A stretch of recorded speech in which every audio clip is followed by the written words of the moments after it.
What is up, everybody? Episode 8 of the Collectibles, the end of August episode, the 28th episode of August. We got an interesting medley of discussion to talk about tonight. To my top left, we have... What's up? It's Keith from Colorado.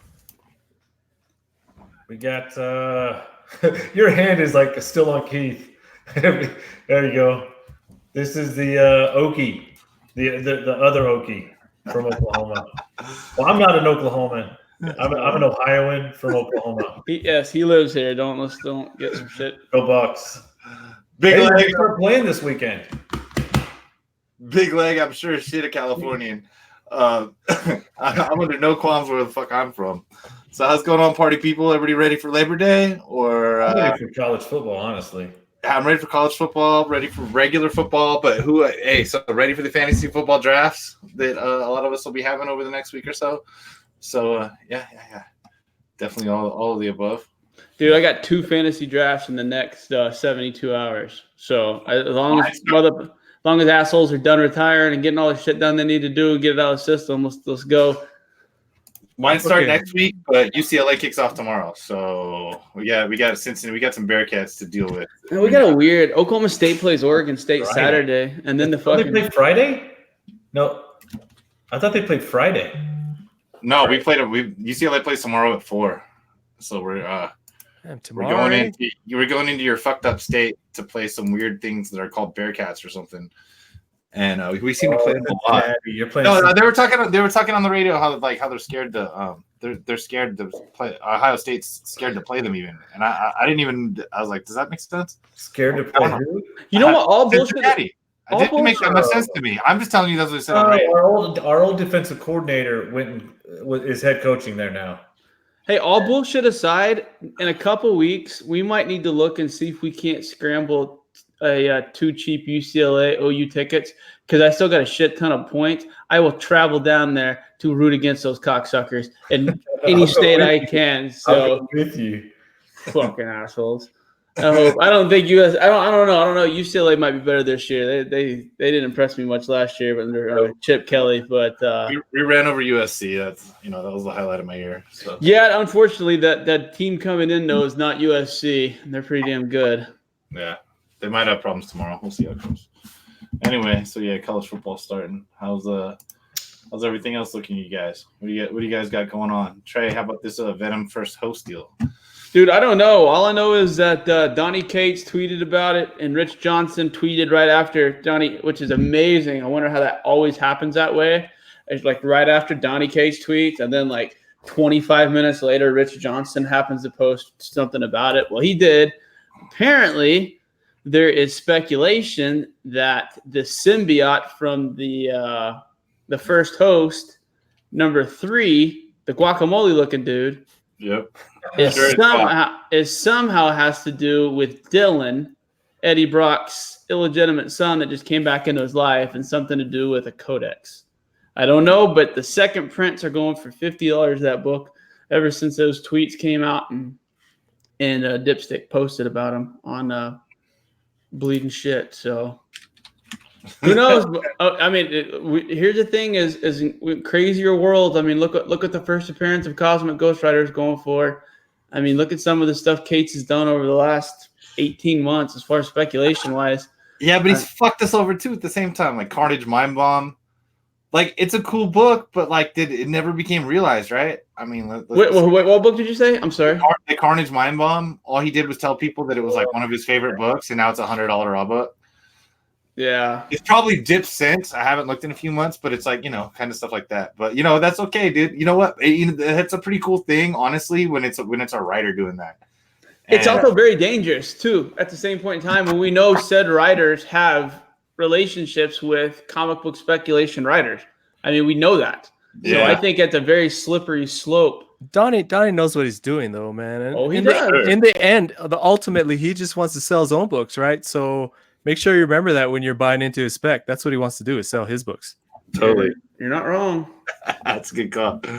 But he's good at it. Hey, man, he's a good writer. I mean, the Venom's kicking ass. So much different shit's kicking ass. But I have bought, what the hell is his first book? It's that Dark Horse book.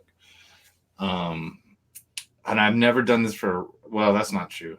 But like I haven't done this for like a modern writer. Why am I tripping out? Black Hammer? No, that's Lemire, dude. Yeah, most times people buy the first appearances for like the artist. You know, that's way more common than a writer. Yeah. I want that Voltron book. Jenny Frizen. I can't find that anywhere. That's expensive now, isn't it? $100 maybe. Is it $100 raw?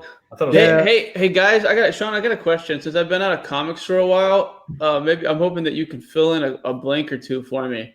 What's going on with Valiant? How many movies have they made it to the theater or to the TV or any entertainment news? Didn't they have a February date, a release date of February? I think I saw that. There's certain things. I honestly, everybody have their chance to speak. Go ahead. I'll wait. You be next, Keith. Go ahead. I just told you, dude. I didn't hear. There's a lot of two voices going on at the same time. So I'm just curious. I haven't seen any trailers with Vin Rhames, Vin Diesel, whatever his name is. Anything? What's going on? Yeah, I know. I looked on a couple last top 100 comic book sales, and I didn't see. Are they still making comic books? I would just say that, like, for the film market, if I was watching the news, China seems a little more preoccupied than worrying about fucking who Vin Diesel's going to play. Right. No, but I mean, I didn't even see any Valiant comics in the top 100. Like, are they still being produced? Are they still making? The thing is, when Dinesh left, they kind of fucking ruined the comic book side. That's what I think. Didn't we catch him dumping fucking books on his Twitter and then selling original art and shit? I mean, that was not posted? Yeah, well, no, I mean, it happened. But like, right, but that's a good thing, man, because they fired him. So fucking hopefully, you know what? You know, like sometimes when I'm at work and I don't know if the bonuses are going to come out at the end of the year, I have to work a bunch of overtime. And I was like, hey, I got a bonus, you know? So I kind of feel like that's what Dinesh was doing, man. He was like, I don't know if I get to have this job I don't know. Like, he's a fanboy who got his dream job. I can't really hate on him for that. He'd buying into books too, man. I don't know. Speaking of buying the books, y'all, I very rarely takes a statement to like make me like my stomach hurt and a cringe. But I was told today by the fellas that a 9.6 Amazing Spider-Man 667 Del Auto variant went for $16,000. Well, 14.5, I think. 14.5. Well, I checked. Well, I mean, so was it best offer? No, well, yeah, but it's sold for that. To the best one. So Cover Price has a way of doing that the same way that Watch Count does. Right. So this morning, one of the first things I do is in the morning there's a thing on Cover Price, covrprice.com. Do happen to be friends. I log on there in the morning. There's a thing called Shakers, and they show like the top like 50 books that sold the day before for the most price. And to be honest with you, like that, I mean, that's what I'm interested in. Like, I'm just like, I want to see what the fucking big dogs were that sold the day before. So to, you know what I mean? The weekly things, that's fine. You can try to catch some trends or maybe find some books. Oh, hey, I got this. Maybe I can sell it or something like that, you know? And so, but I like the top 50. So I haven't. I didn't mean to interrupt. What service is that about nightly where you can check? What, Cover Price? Is that a function on Cover Price where you can check every morning and see what books sold over the top 50 sold overnight or for that time period? No shit. How much is that? Is that part of their premium deal? I don't know. No, I think Matt. You know what? Matt actually gave me a premium login. I'll look and check and see if it. Yeah. There's I know they have different levels. Like you said, I mean, I was a beta tester on it. You know what I mean? So it's like so my login works. Let's put it that way. So that, but I'm just saying, you know what I mean? This totally was. But I log in. I actually have on the top of my Chrome bar is Shakers, and I can't think of anything else that when I log in the morning, that's going to show me like what the highest price books are. And it's, you know, it's cool. And don't get me wrong, it's a lot of them are the same shit. There's going to be an X-Men one, an Avengers one, a Fantastic Four one, Like a lot of similar books are high priced that are just liquid books, just completely liquid books. Like, there's, in the top 50 and top 100 sales they have every week, like Spider-Man 252 is going to be in it damn near every week, Spider-Man 300, damn near, that book's just liquid, whether it's $150 copy of Spider-Man 300 or it's a $2,500 copy, it's just liquid. But anyway, so I go in and I check the shakers. And so I had checked this morning, and then I see and I look in it and I'm like, what's that? And I see a 667. I'm like, oh shit. Like, that is wild. So I look and I assume it's probably there's a good chance maybe it's an eBay sale. So I look on eBay and I look through the sold, sort by highest price. Obviously, we kind of figured out that was going to be the highest price book. And I was like, holy shit, someone fucking bought this thing, dude. I mean, and the thing is, they can't find any more. And what did you sell yours for, Trey? God, which one? I had 3. Yeah, you've had the 3. most expensive one you sold. I think I got 61 for the last 9.4 I sold.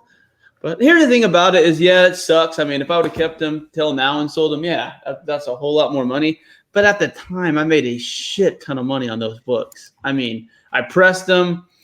I mean, I got more than what I thought I was going to get out of them. So I really can't be that mad. I mean, good for whoever. Like I said, whoever had enough balls to buy it from me, double their money. The same. I had enough balls to buy it from somebody and double my money. So it's that's kind of the way the speculation game goes. Well, you know what? Time is money too. So if you take that 6,000 and you put it into something else that you want to spec to, it works that way too, man. Yeah, no, my comics are my comics. They made more money than my other investments. Like, just I'm being serious. No, you're absolutely. Some of it's patience. Some of it's just like fucking chilling, man. Some of it's luck. Just be like, I can't sell this because I like it too much, and then all of a sudden, instead of like $800, it's worth like $3,000 or something like that, or fucking, And it's okay. But that's why I don't have everything I own for sale. I only have shit I can deal with losing for sale. You know what we were talking about? Like, you and I were talking about Batman 77 and kind of having shock because of the in-game shit. Dude, I made money off the fucking in-game books, and I still got a couple 9.8s and et cetera, et cetera. So I think there's money to be made on those fringe, those Batman, those strong books like that. Which in-game was in-game might be my favorite six book show, arc I've ever read. I mean, it was unbelievable. Joker was involved. I mean, he had the Justice League, go rogue against Batman. Batman had to pull out all stops to fucking live through the Justice League. Then the battle with the Joker, the revelations from the other stuff that was going on. I mean, it was just unreal. I mean, it was as good as it got. And remember the second print and the third print and all the different things that came out. Yeah. But I mean, if you remember, that first week, the first prints were selling for $35. Yeah, and on the low end, and I mean, and I think you and I each found, I think we had 25-ish each, and I sold the majority of mine. I mean, that Wednesday that they came out at 25 or 30, which was, 500% profit on each copy. I couldn't complain about that at all. Do I still have a shit ton of them left over? Absolutely. Are they ever going to probably do anything? I could see them doing a movie with that. Like, honestly, I could see that as some sort of a movie down the road, or maybe a scene from it. I don't know, but the speculation is so weird now, though. Like I said, being gone for just as long as I was, it just changed so much. Well, there's a lot of news coming out in the comic book world with D23. But I think a lot of it's old news. But what do you guys think about these new streaming services? D23? Is that Gordon Bombay? Y'all talking about Bombay's number? D23, yeah, dude, it went a little nuts. They're doing so much. What do you guys think about the Mickey Mouse variant? Oh, I liked it. I thought it was one of the. kind of pissed. I think I bought in too high. Did you get one? Well, the thing is, there's a one for store now, so that kind of shook it up, right? Store. I heard a lot of retailers didn't get one. I wonder is it the one that I put in the chat? The one that had? Yeah. Hi, Jen. Damn, you got her literally. She just comes in and hands you, doesn't even talk, hands you a plate of food and just fucking kisses you and goes on your way. Holy shit. That's the life, man. Good stuff, yeah. I don't know, Joe. You had like the sweetest, longest kiss last week too. Before you knowing it was his birthday. It was his birthday. Why were you watching that? Why were you watching that, dude? How could you not watch it? Because he was sitting there smiling, and you're like, "What is he doing?" And it's like 45 seconds of just seeing like his shoulder. You're like, "Is he going for it?" And while it was all quiet, at least while it was all quiet, you guys all uncomfortably like checked your phones and realized that I was waiting to get tagged into the fucking. I promise. It served its purpose. It served its purpose. The amount of shit that we gave Keith this week over his small lapse. And if you watch it, he's on his phone. Like look at him. He's so innocent though. Look at him. He's 100% innocent, but he's smiling like I got so confused, dude, because no one was there. I looked at the screen. I was like, "Yeah, he's like, where's he, dude?" I was like, "What the fuck's he doing?" If I press the button, will he show up? I wasn't sure, dude. It was pretty funny though. Did you guys get that D23 variant? I did not. No, you know what? I'm definitely 100% gonna have one of those for PC. And if they come down to like, there comes to be like 1,000 copies. Having that mouse on there is a big deal. I was gonna say that Mickey Mouse is fucking good for that book. Yeah, I think it's gonna be that. So I don't think it's gonna go too low. If it drops like well under, I even have a couple family members. Like I buy little sort of comic style trinkets and shit for family members that I like, that will appreciate them. And so I would like to get a few more like for them. But like one of our friends that sold a retailer that sold his copy, he was like, oh yeah, he's like, this wasn't a perfect copy. He took his 180 or whatever he sold it at and was like, you know what? He's saying there's just a lot of non comic people. There's a lot of mouse people buying it. Let's put it that way. Yeah, Disney's super collectible. So anything with Mickey on it. It has Iron Man too, if I remember correctly, right? I mean, it's got the pillars. It's kind of neat. You look in the background too. There's a lot of characters on the walls and on pictures, and it's a cool book. But I thought initially there was two versions. I thought there was one they gave out at the con, at the summit or whatever. But apparently it's the same. It's the same. Yeah. I wonder. Do you remember that Batman New 52 book that they only gave around Warner Brothers? That was real popular for a while. I haven't looked at that in a while. That was always one of those books that was about $150. Are you talking about the studio book? Yeah. Warner Brothers Studio. Yeah, I have one. Well, New 52 kind of tanks though. Yeah. How are the Harley books doing? I don't think they're doing anything. That's sad. Those Harley books for a while. Oh my God. Was it 1, 6, and 7? Is that right? Oh, 6 and 7 is the You're thinking of Suicide Squad. Right. Yeah. Yeah. Those are, those are still great books. Because that's still Harley Origin. Those are still great books, man.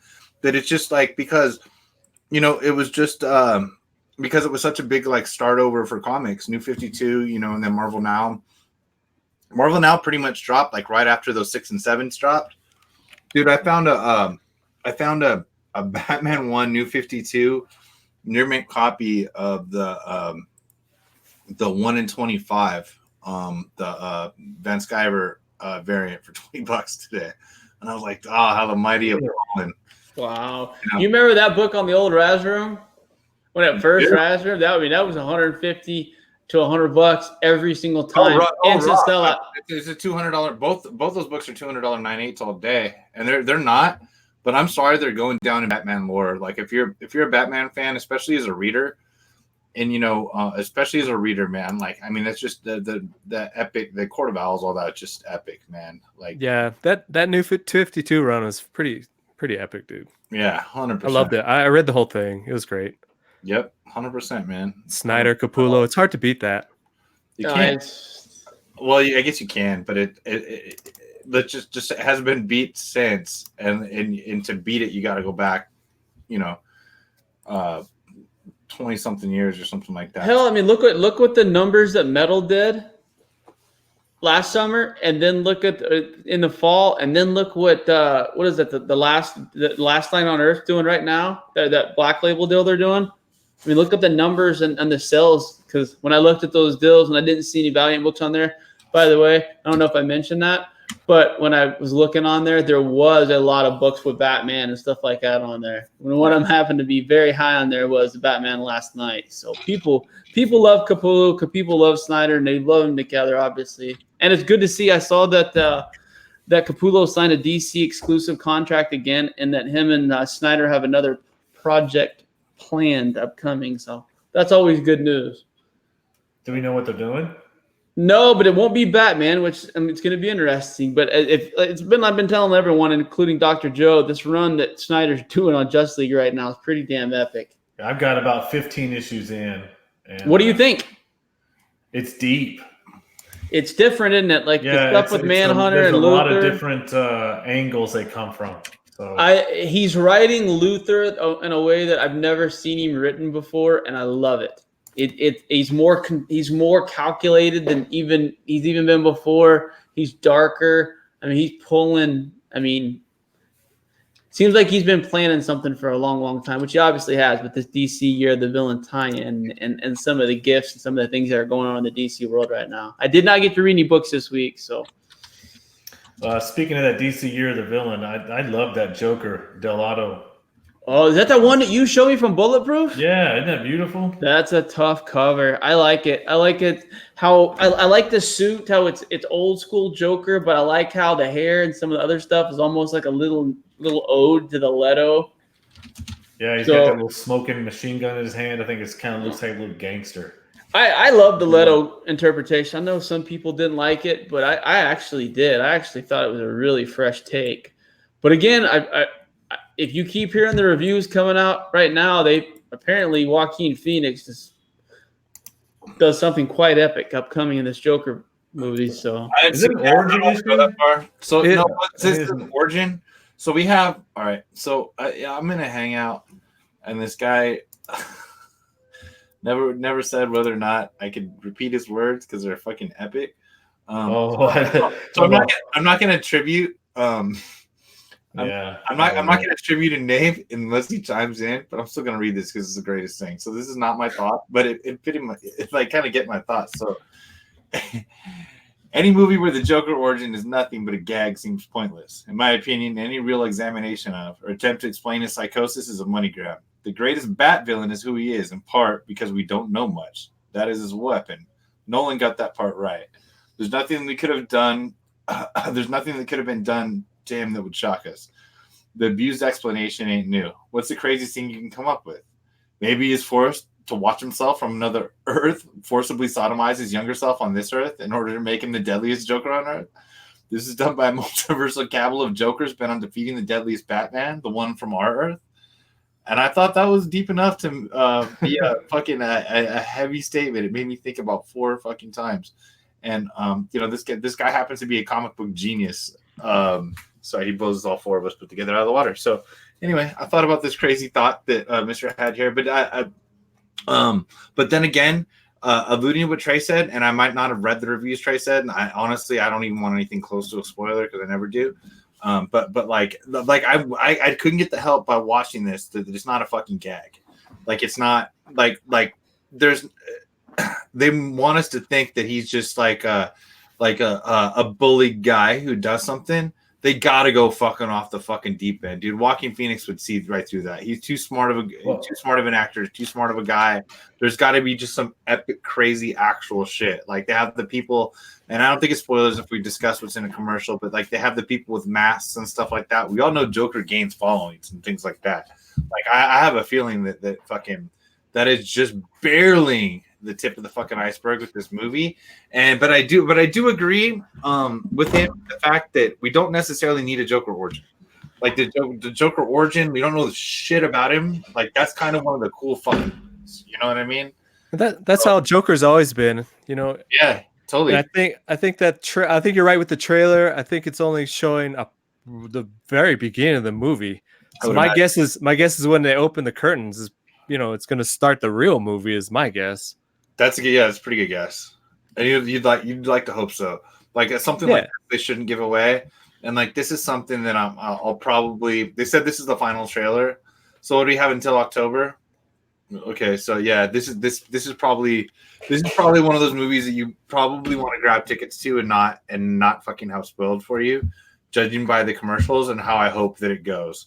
There's no way Joaquin would let this go to shit. And if this guy thought the budget was too small, this dude's probably worth like $100 million and could fucking ask for a percentage and fund it himself if he liked, So yeah. Anyway. The early reviews are unreal. I mean, I haven't read a review, so I'm trying to stay away from all that stuff. Yeah, same. But I watched the commercial. It's funny. It's funny how DC is kind of sliding back over to a more serious side, a little darker side. So kind of make up for, because Marvel's trying to get onto the funny and all that shit, right? Comedy, family friendly. So we'll see which turns out to be the better way to go. Interesting. No, I agree. They definitely got to change something. I read a bunch of stuff on, was it Empire or something, talking about how different the DC universe would have been if not for the tragedy that happened with Zack Snyder, and how different that Justice League movie would have been. But it's interesting to look at it from that angle. And I'm kind of a homer, obviously, but I don't know if it would have made that much of a difference. I don't know. I didn't even watch Justice League, dude. You didn't see it? Nope. What's wrong with you? Yeah, I don't know how to feel about that. I didn't fucking care, dude. After I watched that Batman versus Superman bullshit, I was like, oh, I'm kind of done. I didn't mind it. I thought it was pretty good. I thought it was bullshit. But you didn't? Did you say the same thing about Iron Man 3? Oh yeah, that was bad too, right? I was trying if they make Iron Man 4, I probably ain't gonna watch it. Fuck. I promise you, if when they realize that Jon Snow ain't the box office draw people might think he is the Black Knight, they might be fucking asking, "Hey, Robert Downey, you want to come back and do one more movie? We got this idea how to bring you back for $80 million." Kit Harington ain't quite. I can name his price tag. Kit Harington and Angelina Jolie ain't quite cutting it. Yeah, but I'm not. So obviously, my brief absences went to Eternals. People are buying this Eternal spec, and I keep buying Eternals, and they keep selling. So I'm content with that.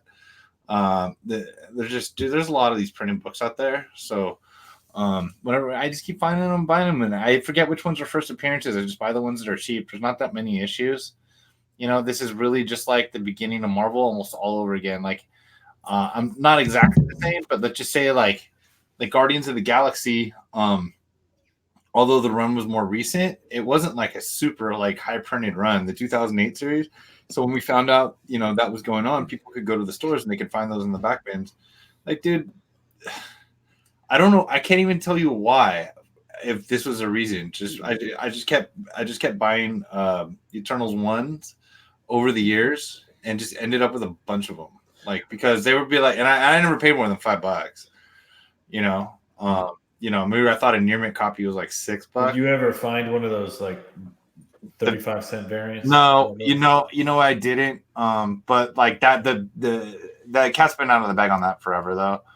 Like everybody's known about. You know what I mean? That's always been an expensive book, and like any fucking comic dealer or shop owner with salt knows what's going on with the 35-cent variants from Marvel. Dude, I remember about I'm gonna say 25 years ago, maybe longer. My brother and I was in a comic book shop in Ohio, the Bookery. You know the Bookery, right? Have you guys ever been to the Bookery? They're in Fairborn, Ohio. And, I've actually never been to Ohio. Never been to Ohio? Never been to Ohio. You guys got to go to the Horseshoe one day. It's a beautiful place. Hey, I visited you in Oklahoma, though. That's true. But we were digging around. My brother collects Thor comic books, and he found a Thor issue he wanted, and then right behind it was another book, and it was priced maybe $2 more than the one. And he looked at it, and we found out one had a different price on it. One was 35 cents versus 30 or whatever. So I guess that's when we found out about these variants. And he went on a little mission to get as many as he could, the 30-cent variants and the 35-cent variants. And he's probably got, my brother, probably a stack of 40 of them. That's awesome. And to this day, I don't know which ones he has. Oh, tell me he's got a Star Wars or something, or the Iron Fist or something. Iron That Fist Star 14, Wars one is ridiculous. Iron Fist 14, 9 and 8. I could see 25 grand. You know what's so stupid is I look back, and I'm sure Keith and Shaun do too. If I would have invested $5,000 easy dollars, and if you look back now, investing in 9-8 newsstands and shit like that 5 and 6 years ago, people made fun of us. Should have fucking done it. I mean, dude, God. My brother, like, he's collected comics as long. I didn't. How did I not know that you had a brother, A? And how did I not know you did not collect comics too? Well, let me tell you something, Trey. Let me tell you something. I got 2 brothers who are dentists. There's 9 of us. I have 5 brothers, 3 sisters. Wow. The Seaborns, like, Maybe this sounds like a movie. Check this out, dude. One day. No, first of all, I forgot something. I'm mad at you for not telling me that, and I'm mad at Keith. What? Keith was at a fucking con this weekend with Kevin Nash for 2 days and didn't mention it to anybody until Booker the con T. was over with. Like I wouldn't have fucking paid a lot of money for an autographed Kevin Nash signed shit or something. I just want a picture of Keith with Kevin Nash. 100%. Keith just fucking. I'll frame that. I would look like a fucking midget, dude. That dude. That's is the like whole point. Enormous. I was like, I didn't mean to interrupt you, but I was totally mad about that again earlier today, and I didn't want to forget about it. Like, why in the fuck does he not mention? The con was over. He's like, oh yeah, by the way, Kevin Nash was at the con. We're like, what? How do you tell? That's pertinent information, sir. Man, when I was at Arizona State, my first 2 years of college, I went to Arizona State, and so I wasn't 21 or whatever, and so I go and I might have had a cousin that kind of looked like me, wasn't much shorter, and nobody ever caught on that he had brown eyes and I had blue. So anyway, 9/29/71. That's his birthday. I had to memorize it. Anyway, I was born much later than that. I'm a young man, except that's not true. And so we go in the bar, and it's supposed to be Kevin Nash wrestling like the Honky Tonk Man, and it's like downtown Phoenix. And so I get there, Honky Tonk. they're letting people in with their kids, but adults got to be like 21. I'm like, there's a 5-year-old in this motherfucker, right? Doesn't make sense. What does this make sense? This makes sense. And I was like, all right. But I saw that going on before I got to the door. So I went to the back of the wallet, pulled out the fucking other ID, and went along with that. And so I grabbed that shoulder dip. And so it's like, it's Kevin Nash going to wrestle the Honky Tonk Man. And then so Kevin Nash gets up and he goes, so anyway, and this is like the McGuire Sosa era. So he goes, so anyway, me and Honky Tonk are back here talking. And, it doesn't seem like, I was doing my performance enhancing drug of choice, Corona and Miller Lite. And it doesn't look like we're going to wrestle today. He has some scrub running the ring and all that and everything like that. So he comes out of the ring and I'm like, Big Kev. So I reach up, full Wolfpack sign, going full circle last week. I go full Big Kev, but hold on, I got a fan here, so I can't put my hand up. But like I'm a Big Kev, and he just stops, looks at me. I'm 6'6", he's 6'11", right? And he just goes with the full Wolfpack sign right in the middle and stops at everybody, and then keeps walking back out of the ring. And we're in a sports bar, so the walk to the chairs is 24 feet. It's not like leaving an arena. But so that was my moment with big sexy Kevin Nash. Doesn't Dr. Joe look like a vampire that's trying to kill Kate Beckinsale in like an Underworld 8? Like if you look at Dr. Joe every once in a while in that light, you can't tell me he doesn't look like the boss vampire in like Underworld 8. I don't know what to say to that, man. That's it, man. That is like it. he's got a little cup of blood behind us and no one else can see. You gave me a complex, dude. I love it. No, it's just all dark. Like you look like you're like plotting. Like I know. I need some better lighting in you're here. like, what neck? My wife isn't asleep. I wonder whose blood, the neck I'm going to suck tonight. All right. I was saying, man, it was funny. One day, this guy comes in. He used to needed a root canal done, and he owned a comic book store. So my brother did a root canal, put a crown on it for an Avengers 1. Decent trade. Yeah, it was a pretty sweet deal. Dude. I would totally do that. You know what's funny when I met you, because I remember seeing like a guy on eBay advertising dental work for fucking. And I was like, hey, are you him?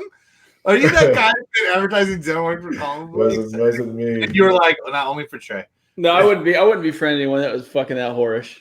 Okay, so back, dude, that's a fair deal, dude. Overpaying, you know what I mean? Hey, man. I pressed for variance, dude. It's all good. Oh, I trust me. I played that game too, but just because I'll make your breath stop stinking for this Avengers. So I'm gonna go back to I've had the discovery that I was trying to look for, thanks to our boy Heartless Art in here. So I only saw back pictures of this, and someone sent me a picture of a screenshot. I don't know where he got it, but it was from Gary Newser, to give all credit. So in a bag and board for this Marvel Disney Mickey Mouse comic that they gave out, it says this copy of Marvel Comics 1000 is a rare comic book limited to a print run of 30 copies. Marvel created this variant as an exclusive memento, and it's only being given to our most special fans. Hope you enjoy the comic book. Thanks. And it's signed by C. Belushi, whatever that the guy that lied about being Asian, and then he's trying to not be Asian now, and they let him be the editor-in-chief. Yeah, I know who you're talking about. So now I figured out why I can't find the fucking copy. Well, first off, online, I don't know who they gave them to. I don't know if they gave them to comic people. Very special people. It's a black and white sketch of the book. Yeah. And I just found this out. So I was trying to ask, like, where's the one in the 30? Where can I get the one in the 30? Because if someone put one up for 500, I was gonna fucking. Didn't they do one? Silver Surfer. Silver Surfer Black. They did. Yeah, the SDC thing. Yep. Yes, I mean, dude, this is gonna be like with this D23 merger deal and the fucking and Mickey Mouse being on this cover. Like, I actually think this book has decent long-term value. So even people absolutely. like Joe who paid a couple extra bucks, dude, I think long-term we're gonna be fine. I'm waiting for it to die down a little, and I don't even know if it will.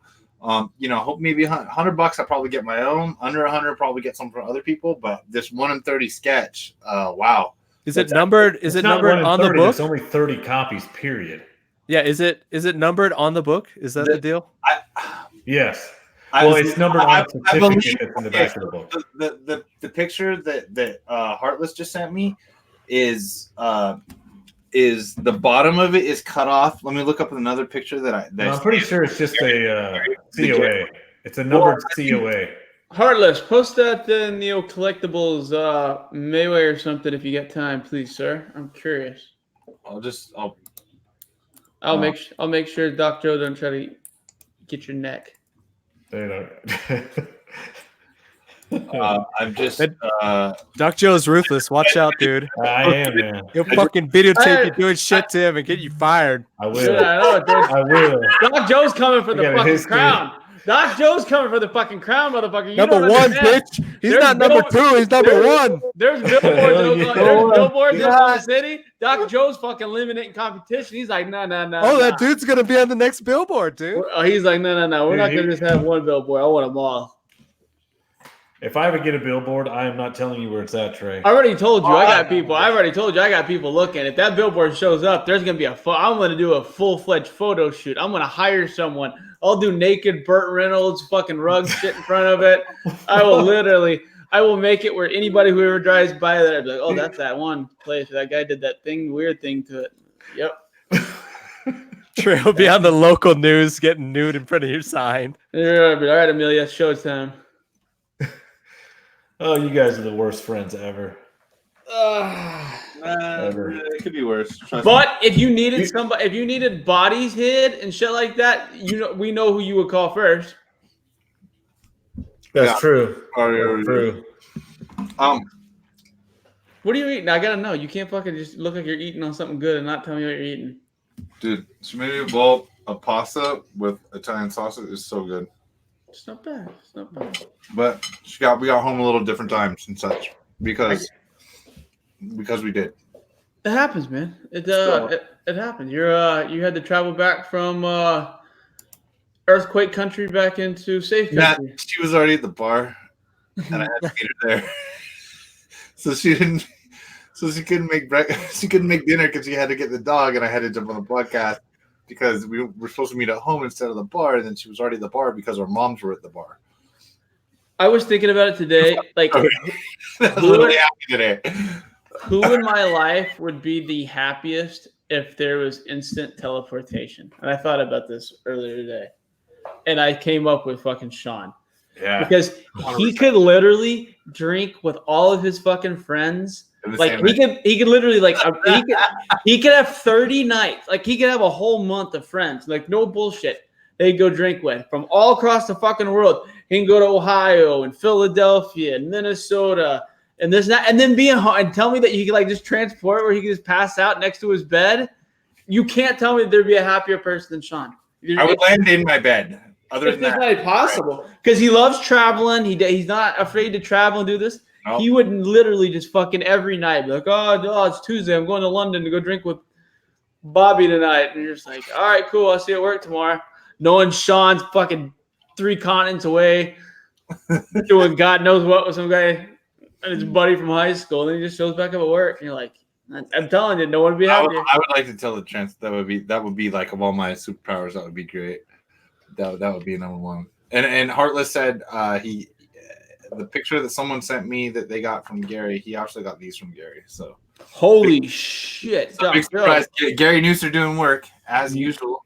9-9. Yeah, that's the only one. He just he just sent us a text with a 9-9 CGC Tomb of Dracula 10. A 9-9. What do you think it went for? Is that the final bid? Yes. We got outbid on some shit yesterday. $85,000, and I don't think that's. I don't a good think deal. I actually think it's a good deal. I think it's bullshit, but I think it's a good deal. I'll bet you it's not the nicest copy out there. If you put that weird Luis Roberts guy from the Chicago White Sox, the prospects super factor sold for $55,000, I don't think that's completely out there of a possibility. People know who fucking Blade is. They're like, that's Wesley Snipes. He was kicking the shit out of people. And you're like, yeah, that's before he paid his taxes. And you're like, yes, that's him. How many 9-9s are going to be on the census too? That's the only one. Jesus Christ, of a bronze? Fuck no. Hold on, I'll be right back. You know, we had so Amazing Spider. I mean, this is an example of a fucking kind of ridiculous 9.9. So it's Amazing Spider-Man 135. You know, the second Punisher. You know, pretty cool fucking cover. You know, both his first 2 covers are pretty fucking cool. I actually even like his Amazing Spider-Man Annual 4 actually has a pretty cool cover. But anyway, so Bedrock, the Houston guys for the Coy and Josue over there, they had a 9.9 of Amazing Spider-Man 135, and so that's just, I mean, you just don't see, you know, Braun. I don't understand why there's not more 9.9s because I've seen books that are perfect. How do they not get a 9.9? And so I sit there and so I see this is 9.9, and so I'm with I'm with the good friend, our good friend Will. Most people know who Will is, if not. And so he goes and he's like, all right, so how much? Because I'm thinking like, I ain't gonna fucking ask. And they're like, oh yeah, 15. And he's like, oh, 1,500. And I'm all, Will, 15,000, right? And so he's like, shit. And I'm like, trust me, if it was 1,500, it'd be going home with me right the fuck now. Right? You know what I mean? Because I mean, that would be too incredible a deal to pass up. You know, but I mean, I do think of all the fucking, all the what I thought were expensive Spider-Man ones, Hulk ones, Amazing Fantasy 15s. The ones that I thought that were only a few grand, I was like, oh, you know what? Yeah, I'll just add this. It's going to fluctuate in price. I don't think, man, I actually, my opinion is that a lot of these collectibles are going to be recession proof to a degree. You know what I mean? There's always to a degree. Like there's the rich guys aren't going to, like, all the billionaires won't become like on poverty. Like rich people are going to stay rich in this economy. And the rich people seem to be playing in the collectibles game these days. And I really think the collectibles are actually a good investment. And that's, you know, that's not to me trying to advertise, listen to a cool podcast or some shit like that. I really think that we're going to do okay with that. I don't know. I read an article today that said rich people are cutting back their spending on like that kind of shit. So if you look at the last like Meekum car auction, okay, they're like $1 million cars. And more than half of them didn't even sell. And then all the cars that were like priced under 75 grand, they were selling like crazy. So they kind of surmised that rich people were kind of pulling back the strings on the purses, you know? Okay. And if you look at real estate in Manhattan, that's another thing, right? All the rich people buy up houses in Manhattan, Aspen. And I think the real estate market has been pretty soft for the last few years now. I think it's something to keep an eye on when rich people start. They said it's going to be like a trickle down recession. It could be, you know, that's a possibility. Rich people stop spending, and then I come back, Keith, talking about recession curves and shit. Yeah, I went with collectibles. When Trey took a quick break there, I went with collectibles. I mean, I don't 100% believe this, but I almost said like recession proof. I'm just saying that rich people will have money to spend, and like even though the people won't have that. And Keith, I completely agree with you, but let's be realistic about like ourselves, like the four of us, and like let's just say the people listening to us. Like I'm not talking like Action Comics 1 because I can't afford one. And unless I find one like in an attic, like I'm never, you know what I mean, or I win the lottery, you know, I find myself to be a successful person. The odds of me spending $700,000 on a comic book in my life are pretty slim. But like silver or high grade bronze, couple things like that, like books in the few thousands. Like I think the people with enough money can find those to be, you know, still viable investments. They're not going to have an issue spending $3,000, $5,000 books. You know, the higher end of the books that someone like me would deal in. You know, I don't really have things for sale for more than like $5,000, and I have very few of those things.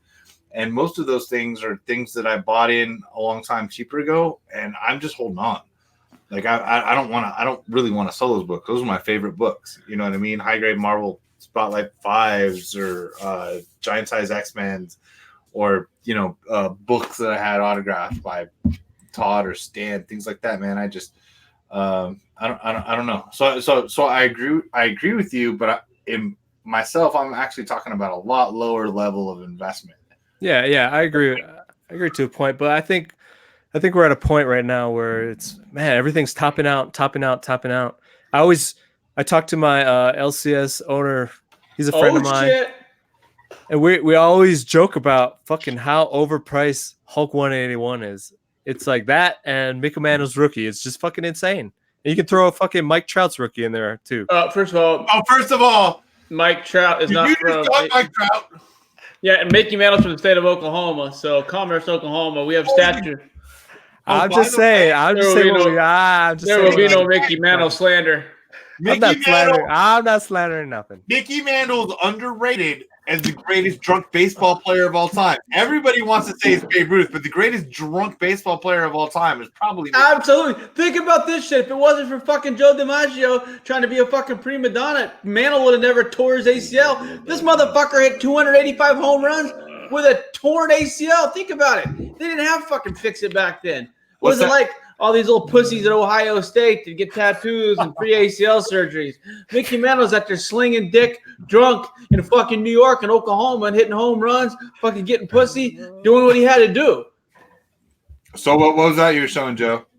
That's a Mickey Mantle signed baseball. You brought it up. I thought I'd pull it out. Good shit. I don't have a Mickey Mantle. Well, he told you about pulling it out. You did it last time. You did it. Got weird. Next time I'll leave it in. Dude, Shaun and I are trying to get away from podcasts that guys show their dicks. Gets weird. Hey, I sold a lot of those Batman books. Batman Damned? Yeah. Nice. He knows. Wait.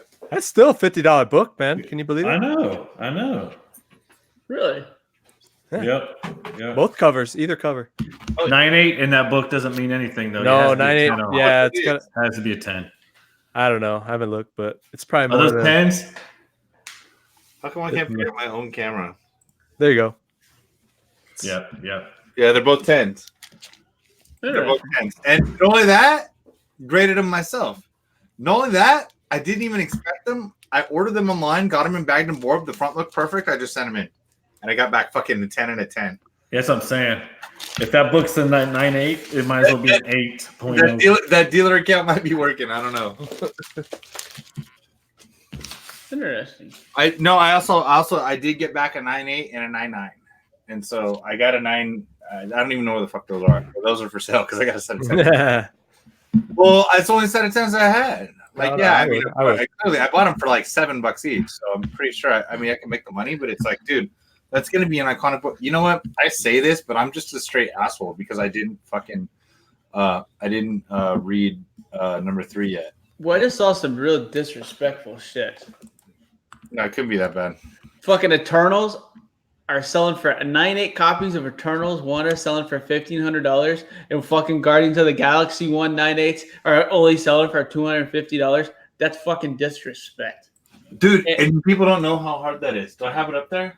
That's disrespect to the fucking Guardians of the Galaxy. It's not really their first appearance, though, right?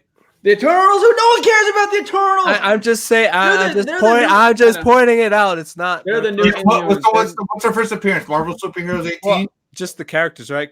Marvel Superheroes 18 would probably go for $3,000, but it's about fucking 15 years older than. Well, and I'm talking about the individual characters too, right? Because Eternals #1 has some first appearances. If you want to, dude, if anyone wants to talk about. I don't care about either one of them, really. I've seen news about that movie twice, and one of them is like the gay character is gonna have a family, and what? Yeah, that's all you care about. That's all they care about. They don't care about anything other than pushing agendas. Like I said, I'm telling you that Marvel better not fuck up because people were getting a little bit of fatigue of these movies. They're gonna have to do something spectacular for people to reinvest another 10 years, another 25 movies. It's just not guaranteed that's what's going to happen in this next phase, in my opinion. So do you think they're going to push more energy into these streaming shows then? Because that's kind of what I feel like. I think that's where they're fucking, that's where the money is in the future, isn't it? Don't you think? Because if they can self-contain the money themselves within their apps, shit. Then they don't need anybody at that point. Then Disney becomes, basically Skynet, and then that's what basically. I honestly have no doubt Disney's going to kill everyone at one point in time. Invest in Mickey Mouse. You're not going to lose money at this point. I don't think so. Was that a 9.8 271, Sean? Yeah. Why don't you sell me that? Is that a newsstand? No, it's not. Well, the thing is, have you done the research? So here's the deal, though. But at this era of the newsstand, like this is 82. Yeah, so I think the newsstands are more rare. But like if you look at things like Hulk 337, so a lot of the dealers in that book is way overproduced. Well, so is this. Oh, do you know? Do you know that this is the only book in Overstreet Price Guide to ever go down in price? Seriously? Yeah, it was like a fluke. And like, well, look at the cover; it's retarded. You have to look at. It's amazing. It's retarded, dude. Look at it. It's amazing. This is amazing. It's way better than Satana, dude. It's Rocket Raccoon going nuts. It's in a space helmet. It's so good. Yeah, it's horrible. But I want one really bad. I gotta agree with Doc here. The cover is not that great. It is because it's so campy, dumb. It's awesome. That's why. Like, I'm not. Is it great art? No. Is it hilarious because Rocket Raccoon is now Bradley Cooper and an international icon for children? Yes. That's why I want it. That's why I want it. I don't want it for the cover art. Oh, dude, I pulled these out of back bins like it was ridiculous, man. I had so many of these at one point. Listen to this. So Marvel Feature 4, the first non-Silver Age Ant-Man, right? And I was like, nobody's gonna like a raccoon. And so I was at Jesse James Comic in Arizona digging, right? I got like all these books. I only had so much cash on me, right? And I had DC Comics Presents 26. I had 2 of them for $1. And he had $30 on this book, $30 on Marvel Feature 4, and I picked Ant-Man because I already had so many copies of this, man. Wow. But yeah, so no, but it's just great. It's just amazing. But there's a lot of things that don't make sense about Guardians of the Galaxy, like how Star-Lord's first comic appearance is worth dick. But this is worth a lot. That Marvel premiere, that big magazine. This is $600 9.8. But no. The magazine is worth money. Yeah, the magazine is. But the comic is not. But in this, Rocky Raccoon, the magazine, the Satana one. Yeah, that thing is worth money and this is still worth money. Why in the hell is that Marvel Spotlight 6 not worth any money? It doesn't. That was one of your first specs. That's not bad spec. That's good spec. I don't disagree. You said it best. Why is the Hulk Rocket Raccoon so much and that Star-Lord not? And Star-Lord's a way more popular character than that little age-ridden raccoon. I mean, it has to come down to they're both on the cover, and like Satana being on the cover of the other one. I don't understand. Why so fucking she the Satan in the Marvel Universe, unless you're a fucking deep nerd, you don't know who the fuck that is. I don't even know who that is. I know that's like a knockoff of Zatanna made by Marvel. No, it's not that. Kind of looks like it though. It kind of looks like it. No, it's Satana, dude. She's fucking dope. But like how Iron Man's a complete copy of Batman, but that's another. Oh, what? Yeah, super rich billionaire who just has a lot of neat toys. Now, where's the suit? Okay. Yeah, an eccentric. I mean, I could literally go down. Parents died. I'll go another. Sound familiar? Thanks to our good boy Robert Fordham. My favorite fucking Iron Man. Ooh, I've never seen that book before. What? Yeah, you aren't paying attention, dude. Hold on. It's whiskey in a bottle over again. It's Iron Man in a glass of whiskey. Oh, yeah, I remember that one. Why are you attracted to that, Sean? There has to be a reason. And then I put the Iron Man. He thought he could take a shot out of it. Well, no, and also Robert Rosert. Hey, Rob, thanks, man. I got a 9.8 out of the copy you sent me, and I even threw the Iron Man logo because I was sure I was going to get 9.8, and it's hanging on my wall. How many logos do you have now? I know you have the weird Valiant one from Baltimore a couple years ago. I know that you had a Stan Lee one, and is that the third one you have? I got. Oh my god! All right, I went over this on another one, but I have one. I'm gonna send it. Where I kept it out.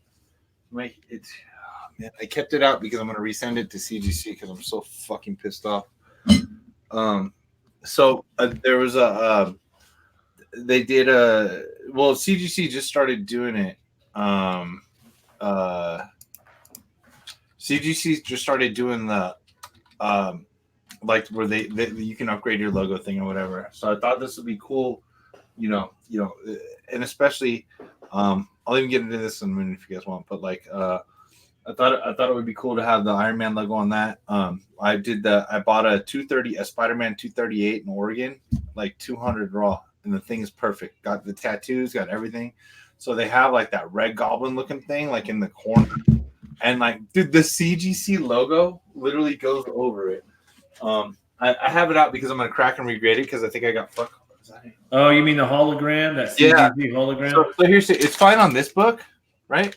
But see where the holograms at? Like when they have the whole Avengers team, like it covers half the team. It's the stupidest thing of all time. But like when in your head, you're not thinking, oh, they're gonna put a hologram over this shit. No. On an Iron Man, that's fine. It's just a single character. It looks great. It's got CGC logo. That's fucking dope, dude. PC book, man. You know? And so yeah, everything's great, man. And so so I did that. And so the Hobgoblin thing, almost all the Spider-Man's completely covered by that. The Hobgoblin thing's covered, and they gave me a 9.4 on a perfect book. And that's another thing.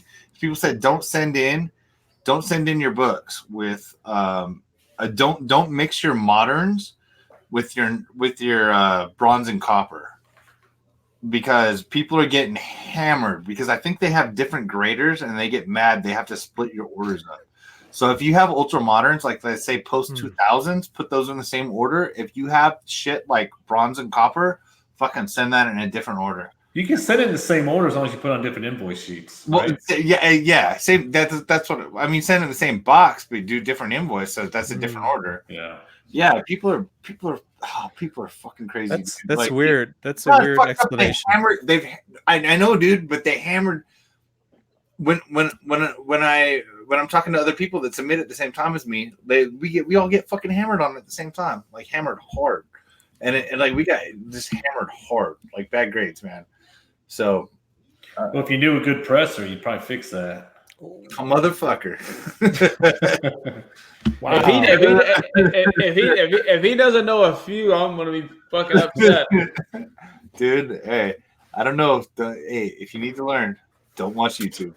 I'm just saying. I want to learn. I got to start. People are purposely misleading people on how to fix comic books, dude. You can ask Keith. I've literally said, Joe, all you have to do is come over and get whatever. I'm coming over this week, Trey. I'll come over. You don't get to fuck that. You don't get to dictate terms now. You don't get to just say week. Like I gotta wait around at home and shit for you like a week. I dictate terms when you get to come over. Pick up shit now. You can come over. You can come over later this week. Well, I did order for Keith a while ago. I know he was happy. You ordered from Keith? I pressed a few Keith's books a while ago. That was a while ago. I haven't graded anything in forever. I need to. Lazy. Keith's got amazing books. Always has. I'm lazy. Too lazy. But I think he went 9 for 10, 9.8. Yeah, that was a pretty sweet one. I was like, I'm gonna do unboxing, bro. You're not gonna be upset. Keith has a good eye for cards too. And you know how you remember how y'all used to always make fun of you, how you could see shit that other people couldn't see on that one iPhone you had? Keith's like that now at sport cards. He can see shit most people can't. I have good eyes. I mean, I'm not gonna be a jerk. Like, I'm good at grading comics because I see well, and I have I can't hear shit. Like I have headphones, I'm fine. But I'm good at grading comics because I can see very well, and I'm good at pressing because I can see very well. Like little minuscule. Well, you just know what to look for, right? You know what they. My vision is very good too. Like I'm being serious. Like other people, friends that we have send shit to me, and they go, "Hey, can you They're like, what the hell is? I hear something like my conscience is speaking to me, dude. Dude, I keep having to. We have to figure. We need to unfilter our chat because Why is it filtered? I don't know. I don't know. When people use a cuss word, I have to click OK to show. No big deal. No big deal. Worry about it later. But just. I think grading comic books, you got to have the right lighting too. I think a lot of people don't have it. You know, when you're looking at like those creases and shit, you got to get the lighting off of it just right. Yeah, that's what I do. An overhead light. Like honestly, like you guys can kind of see in this office, I have a bright light. It's folded under there, but I have a bright light that I specifically turn on to books as I get into it. Well, I have more light there, generally over the day, and I have more light here. Like you're right, and some of those con lights, they have like a softer light, and you can't see through the bags like as well as you maybe could think you can. And like the thing is, if you want to know, I've noticed a trend, super annoying, but it's smart. Motherfuckers bringing flashlights to cons and just like going with like the LED like pen light and just going down the thing like this and looking at the spine, and you're like, fuck. You know what I mean? And I'm like, dude, if I'm selling it, it's probably not 98. You gotta bring a black light, man. Make sure there's nothing glowing on that cover. For old shit, yeah. Right. For Zenoscope shit. Zenoscope books. I guarantee you, Shaun has a record because he has the most hangouts with guys that collect Zenoscope books. I guarantee it. I guarantee he's in 5 different hangouts with guys that collect Zenoscope books and get excited and shit when the new Little Red Riding Hood or something like that. You should start a Zenoscope Facebook page or something. No one admits they sell it. It happens.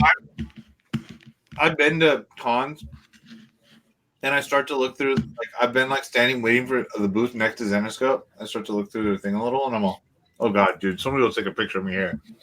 I had to tell Joe, I was like, dude, I can't go to cons with you anymore. He'd show up, and he'd be the first guy at the Zenoscope booth. He'd buy shirts.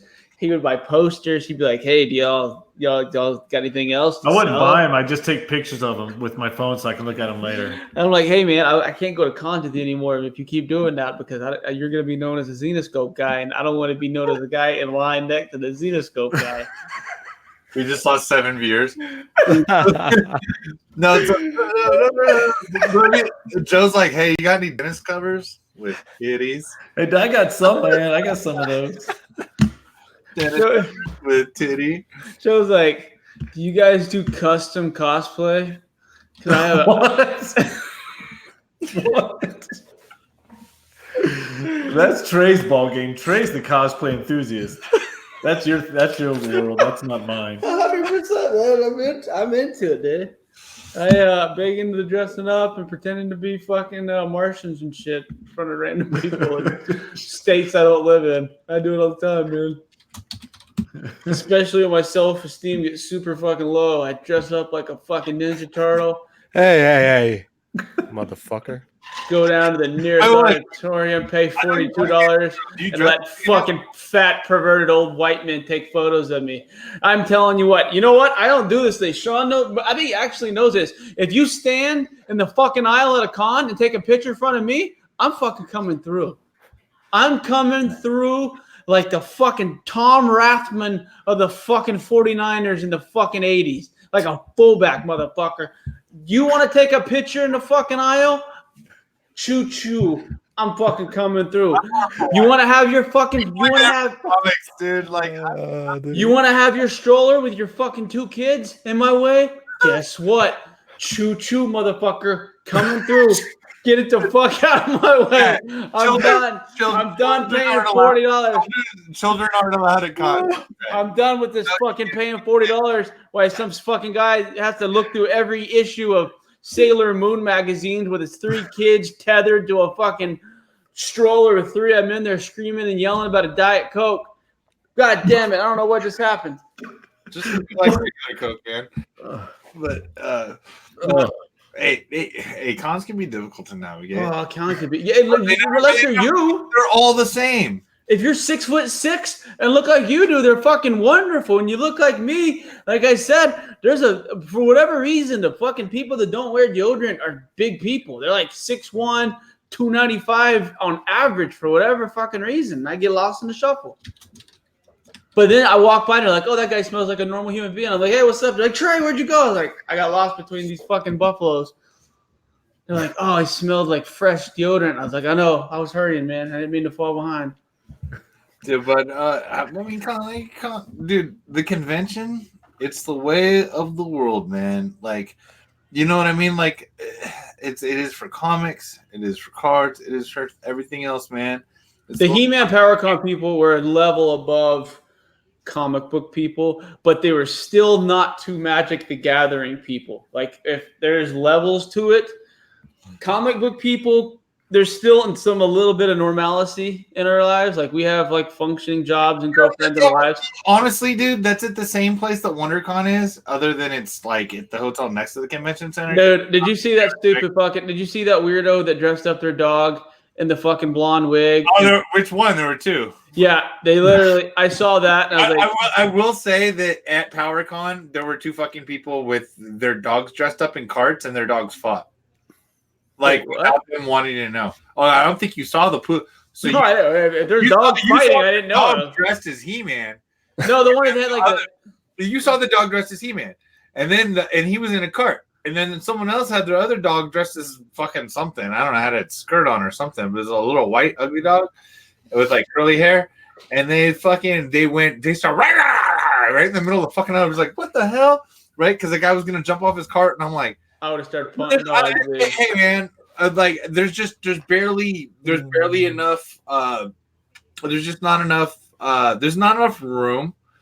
Take you in your super motorized Barbie cart and your fucking dumb dressed up dog and get the fuck out of the way. These people paid money and they don't want to deal with you and your fucking attention getting dog.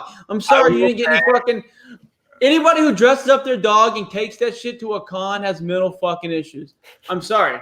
Like, you're excited, like, oh my god, we're gonna dress up. Wait, what if it's a service dog though? Yeah, that's bullshit. That service dog's the biggest fucking crock in the world. All you gotta do is have a leather vest as service dog, and they let you on a fucking plane nowadays. It's complete bullshit. Go on a Southwest flight. They got people that don't even know how to fucking spell service. They're like service dog with an A and shit. They're like, hey asshole, that's not how you spell service. And they're like, well, this is my service dog. And you're like, all right, just get the fuck on. Look. I hate it. Don't get me started. Don't get you started. There's service dogs and there's comfort dogs. Okay? Like, there's like... I can have a shove of comfort. There's a big difference between someone doing a Paris Hilton and someone doing a you know what? Like, I just seem what like, dude wanted to roll his dog around in a He-Man cart, and it's like, all right, you should do that on the outskirts of the thing because the cart was big. Go to Santa Monica Boulevard. Go to fucking Venice Boulevard. Those are your people. Those are where you're the people. Your people are down there next to the beach. I'm seriously, they're not at the fucking He-Man Con because we don't want to deal with you. Oh my god. We're taking pictures of you and sending it to our friends. Man, look at these pathetic fucks. Because that's what I did. Is it not going back to Heroes Con anymore? No. I'll never say never. I mean, if it's if they have you see, no, dude. And also, it's a tiny con, man. It's actually fun. Sean talked me into it pretty easily. Trey's having fun with it, but it was cool. It wasn't any more crowded or worse than any other con. It's actually better because it's so goddamn small that you can like seriously, the aisles were like 60 feet long and there were like 6 of them. Like it's so far. That's actually really good. And then the next day, for 1 second, I was kind of pissed because I thought I missed Kevin Smith by like an hour, and I totally didn't. Dude. I realized he showed up on Sunday, so I was like, all right. So Kevin Smith came, and so we threw this on here. That he announced, because he did his announcement at PowerCon, and they said, so I was listening to his podcast, and he's totally going to keep, well, it's not up to him, but they're going to keep it like a realistic, like He-Man animated thing that came like after the show. And, I love Kevin Smith. I usually like his vision on shit. But it sounds like there's no fucking way that like the things that Kevin Smith is doing, like that he's gonna, people don't answer to him. You know what I mean? Like they just like they don't. Like there's other people in charge. Like Val Staples is totally running the shit. A lot of the writers are running the shit, but like Kevin Smith helping to be a producer, man. Even he's admittedly not a big toy like a Master of the Universe toy fan, but he's well versed on the cartoons and stuff like that. And honestly, as far as comics, as far as toys go, Masters of the Universe is seriously a good investment right now because, like, you're not wrong. Like, okay, so I showed up at Comic-Con this year. I was able to just, all right, good. Thank you, Drew. A good friend of mine got me a Wednesday night preview pass. So I was only there Wednesday night. So I ran like a chicken with its head cut off all through Comic-Con, right? And when I've seen Mattel got big old He-Man statues and WWF Masters of the Universe mashups, things like that. When I see that they got everything going together, like they don't build those things, and they took that same statue was outside of PowerCon, like they've been redoing everything from the 80s because the fucking I don't know why anybody can't think of anything on their own, but they're redoing all the shit they loved. And also, if you think about comics, man, I saw like a kid in the comic store today, and I was like, hey, sweet, a dad takes his kid to the comic store because what's going on these days, man? It's dudes our age, or maybe in their 20s, like buying and reading comics now. It's not 12-year-olds like we were. If you look at the ads in the comic books, they're for adults. The ads aren't. They were like role-playing games where you could get real gold and play choose your own adventure and shit like that when the back of any of the comics in the 80s and 90s, 80s and early 90s at least. And so Masters of the Universe, like the whole world around you is they're showing you what's going to become the new wave. They're going to make Masters of the Universe some new shit. They already told you they're going to make a movie, and that's in production. It's definitely somewhat cast. I wouldn't say it's in production. I'm sorry. The fact that they involve Kevin Smith, and it's like, he's a guy that reaches out to so many people with his podcast and stuff like that. Like Masters of the Universe is it's gonna become a thing again. And so those of us that have just loved it for so long, we're like happy. Hey, man, you're finally doing the stuff that we like and stuff like that. So I don't see how kids can get into comic books now. Anyways, they're like $4 a piece. When you were 12, if I had $4 in my wallet, I was so happy. I'm with you. You know what I mean? Yeah, I am. Yeah, I don't see how kids. I mean, but when I collected comics, they were 50 cents a piece, maybe a quarter, 35, 45 cents a piece, something like that. Yeah, but you think about it, a lot of these kids are raised on digital. So I wonder if maybe they only read digital or maybe not. I don't know. Video games, who knows? They play YouTube. Yeah, it's probably all digital, I imagine. I imagine it's more digital. Read nowadays, honestly. Even I, man, when I go buy stuff from the store, I'm so careful about it. But I was careful about it when I was not as careful as I am now. Like, and especially since, you know, obviously, you guys are into like the more recent cards and but we all grew up with cards and comics. You know, that's something the four of us have in common. When we I realized when I looked at my cards and my comics when I got older, I would switch my cards and my comics like from like I'd take my best cards and I'd take like I got a better card. I'd take another card out of like a better holder. Oh yeah. Oh, I only have so many like all up. And dude, I thought I was being the most careful person in the world, and I thought like, you know what I mean? Like, oh, this is a nice comic bag, so I take it out. Dude, I fucked up all my shit as a kid, and I didn't realize that I was fucking shit up. And now that I'm ridiculous, I have you know what I mean? I can reach my gloves here to how I touch anything that's collectible, right? I wear the same. I wear some pretty nice tactile gloves that Trey turned me on to, and you know, it is what it is. It's funny how it reaches to adults.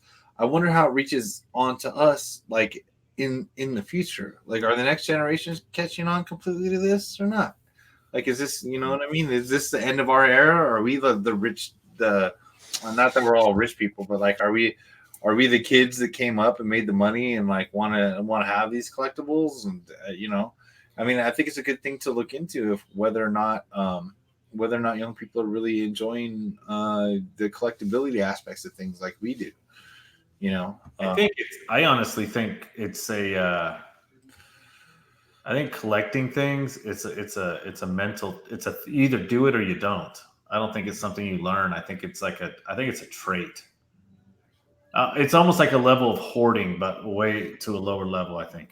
That totally makes sense. So it's like organized hoarding, maybe. Yeah, it's like I think it's either you do or you don't. Like, my wife can't get into anything; she has no interest. And my wife neither. Yeah. But some people, like, if you find people who collect something, chances are they probably collect a bunch of other crap too, and they've probably done it their whole life. I'm thinking. You're right, because I've collected bullshit my whole life, so I got a bunch of shit that's bullshit. 100%. I have loads of crap everywhere. You can't even. There's more crap that you guys can't see. From behind my camera, there's loads of crap. But over here, there's a closet with loads of crap. Over here, there's bookshelves with loads of crap. I have loads of crap, but like it's my crap. I literally, basically, specifically, there might be, including the comic books, might be thousands and thousands of them. I literally picked them out my fucking self. Yeah. I literally put them in a box, and I purposely bought each one of those fucking things. And there's fucking, if you want to count things in this room, probably 10,000 things in this room. You know, in just this room. That doesn't include the guest bedroom with shit under the bed, shit under the TV stand. I'm talking about in the room that I'm in right now. And that means I like the shit that's in this room better than I like the shit that's in the other room. Or the shit that's in my crawl space. Exactly. I'm talking about your crawl space. Just shit over there. What's wrong with you? And I got this habit from straight up from my dad. I did too. My dad used to collect stamps and coins. Yeah, my dad still collects coins. My dad coins and guns, and helped me along the way with cards and memorabilia, and let me do comics on my own. And I started comics probably like 91. You know, so like, yeah, he helped me with all that shit. We're like that. Like, I would have not vacations. I would have like Saturday, and my dad would be like, or a Sunday, let's say, more likely a Sunday. I'm sure he's golfing on Saturday. So you go, hey, I'm gonna go in. There's about 5 of these thrift stores. I'll go through. You want to just go in there and go through those? All right, and like, owner of a very successful business. This isn't somebody that's doing this to clothe his son, you know. And no offense to anybody that has to that does things like that or anything like that. But he was just like, let's go through shit. He just wanted to go through shit. He would take me to the Goodwills. He'd take me to all the pawn shops, and we just go look at shit. Mm-hmm. He liked looking at old shit. He grew up that way. Like, and I am that person. Like my wife can't completely understand. Like she like the comics she gets, she thinks it's like because it's a monetary thing for me, which is just because I'm decent at it. It's why it's monetary. But we'll be like, all right, we'll go visit we go visit little towns and stuff like that. And like she's not anywhere near is giving a fuck outside of like a cool ass antique store as I am. I can go in there for a fucking 2 hours. As long as it's not all like porcelain pottery or shit like but every time I go in there, my wife wants to buy weird stuff, dude. Oh, see, my wife wants to buy nothing. That's why I love her. I have to buy all the weird crap. I'm sure Doc's wife's price tag's a lot higher too. Yeah, we go to the mall looking for clothes yesterday. She found one shirt she liked. It was just under $300. She didn't buy it, thank heavens, but she's got expensive taste. It's painful. Good thing she married you, bro. When she married me, we were both broke as could be, dude. But she knew. She saw into the future, dude. She just believed in you. She knew it. She broke me. She crapped the whip, and now here I am. But you're gonna have like Italian furniture in a few weeks, though. So future. What's that? You're gonna have Italian leather furniture in a few weeks, though. So don't even worry about it. It's not. Yeah. You're getting. I thought we should probably delve a little bit into sports cards. We've been on here for a while. You got anything for us? Yeah, everybody tried to log into Panini today, and just like that was a shit show. It's a fucking joke, dude. It's a joke. I don't understand what they're doing over there. Because I had it in my cart and it logged me out, and I was like, well, people need to understand this is the second go round. We tried to do it a week ago. Last week, yep. And the servers crashed immediately. I don't think anybody got anything. No, last week, no. And if they crashed immediately, that tells me they're bots, dude. Right? I don't know. Yeah, that's what I think. It's like a server attack almost. Yeah, but I don't know. And I talked to everyone today who tried to get in, and no one was successful. But have you seen any of those cards pop up on eBay yet? No, I heard that people are selling boxes already from like 500 to 1,000. Yeah, they're listing those first offline. What are they selling for? Like 130? Yeah, they sold for 130. 130, and they're putting up to $1,000. Yep, 500. I don't know. I didn't even bother to look. Those are all college cards though, so it's going to be in a college uniform. But it's the first get the first Zion cards out there. You're going to make some money on them, but it's 6 autos a box. That's pretty slick. That is true. It's a lot of autos. So chance you'll hit one of the big guys, you would think. Pretty good shot. That was crazy. That Zion 101. What did you see? Did it sell? Yeah, 7,000. And over $7,000. It was like a Panini draft day card. So they just take the picture of him on a draft day, and they release it on the Panini website. They make a bunch of 2-order prints, but then they have like the 1-of-1, the 1-of-10, and they just 1-of-25. Panini just sold the 1-of-1. Yeah, so someone got on the website first and bought it, right? For whatever price. Made and threw up there and made $7,000. That's stupid. Probably. That's stupid. That's not a true 1-of-1 to me. Because you have to find those things. If it's just on an auction site, you just sell it from a business. That's kind of lame. Yeah, it's like Panini's version of those to order print cards, right? So I suppose. Where did everybody go? Is Trey feeling bad? Shaun take off? I don't know. It's so weird. I don't know. What's up with Michael Jordan? Michael Jordan. Oh, I saw that on there. I don't know, dude. Michael Jordan. Did Trey put that on there? Yeah, I think he did. Oh, where the fuck is Trey? That's the GOAT. I mean, a lot of people make an argument for LeBron and some of these other guys, but I don't think they hold a candle to Mike. And some of his stuff is outrageous. What's up, Shaun? What up, boys? We're talking sports cards. Did you ever invest in any Michael Jordan stuff? You collected sports cards back in the day? Look, I mean, yeah, but like it wasn't like the ridiculous things. You know what I mean? I remember buying the cards and just being happy. Like, like later on in his career, just pulling the Jordans out of the pack and stuff like that. Some of the special cards and stuff like that. But like, I'll be honest, man. Like in the 90s, I didn't think of it as investing. You know what I mean? Like, I know. Yeah, it'd be totally different. But like, there were so many. I don't know. My memories of cards are like vivid because I remember more shit when I was young. As dumb as it sounds, but I had so much fun. I had so much fun with the cards. But yeah, man, like one of the ones I remember so much was the I want to say it was you guys can correct me. I think it was like maybe 92 Upper Deck White Sox card. Oh, the baseball rookie card. Yeah, that thing was fire, dude. You know what I mean? That thing was so great, man. I remember that. Michael stuff still is outrageous.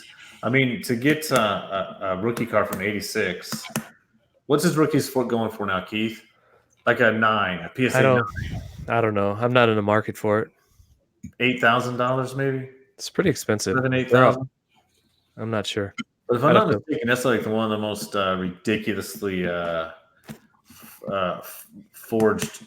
Yep. There's so many fakes out there. So you gotta buy that card graded. Yeah. If not, you can get fucked or like over. certified packs, like through cardboard exchange or something like that. But yeah. But, that's why I think if you look though, his second year card, his 87, 88 Fleer, you can get really high grade raws for like $150. Well, 87? Ridiculously low to me. It could be. I have to go check. I'm pretty sure I have some Jordans somewhere at my mom's house. Well, I think everyone has Jordans. That was from the 90s. Yeah, I used to collect basketballs back in the 90s. Yeah, for sure. But like 80s. No, it was the 80s. Remember like the early 90s when inserts first became a thing? That was a big deal. And when you would pull a Jordan insert, even if it was just, one in every 10 packs or something, some of those early ones are crazy expensive. Those funny die cut, shiny looking things when they first threw them in those packs in the 1990s, the Jordans are crazy expensive. Do you remember 1992 Jordan insert or something and see what comes up? 92, 93, somewhere around there. See, I collect more baseball. So I remember like I remember it was like 91, 92 score rookie sensations. Oh yeah. The blue cards, right? Yeah, they had a Frank Thomas. The Phil Plaintier was like fucking $100, right? Yeah, Frank Thomas was in that. I think Bagwell maybe. No, I think Bagwell. I don't think Frank Thomas was in there, but I think Bagwell. It was Phil. Frank Thomas was in there in one of them. Was he? Okay. It was blue, had like a little silver thing at the bottom with his name in it. And the thing is, they had score sold jumbo packs, and so that like you couldn't get them because the internet didn't exist then, right? So you had to like talk to enough people at shows to understand how they would fuck you. So the thing is, Score had these jumbo packs. They were like a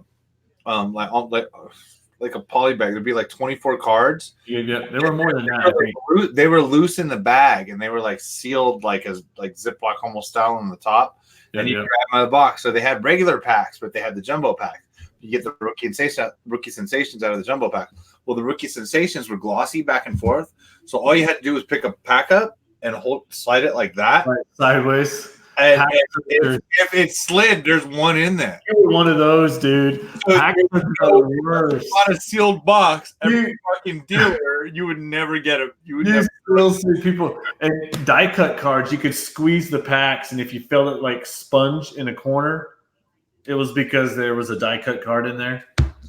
You were one of those people that hung out at Target, huh?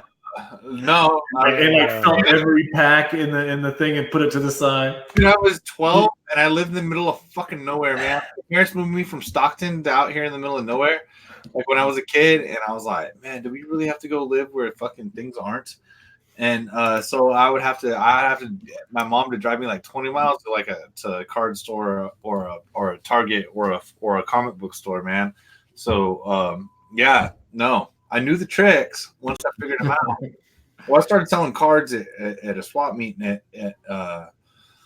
the Green Tree Inn by myself when I was like seriously about 13 years old, and just me. Like my mom would have dropped me off and wait, but like she can't help me. She's not. She You ever make any money? You ever make any money doing that? Well, it's kind of funny. I make a little money, but I realized like my dad bought me all the cards. I was like, your dad paid for all these. You're taking all the money. And I don't know, man. You don't think about things like that when you're a kid, but I don't know. And entertaining shit. I learned a lot. Like if you look, like I have journals from my comic books of what I paid and what they're worth, like as far as comics price guide or Overstreet or Wizard would say that they're worth. And like I have notes from being like 10 years old. I've always been into the economics of this. I always have. I love reading comics. I love watching sports, but I've always loved the economics of the memorabilia. It's a thing to me. Like it's always been a thing to me. It's fun. But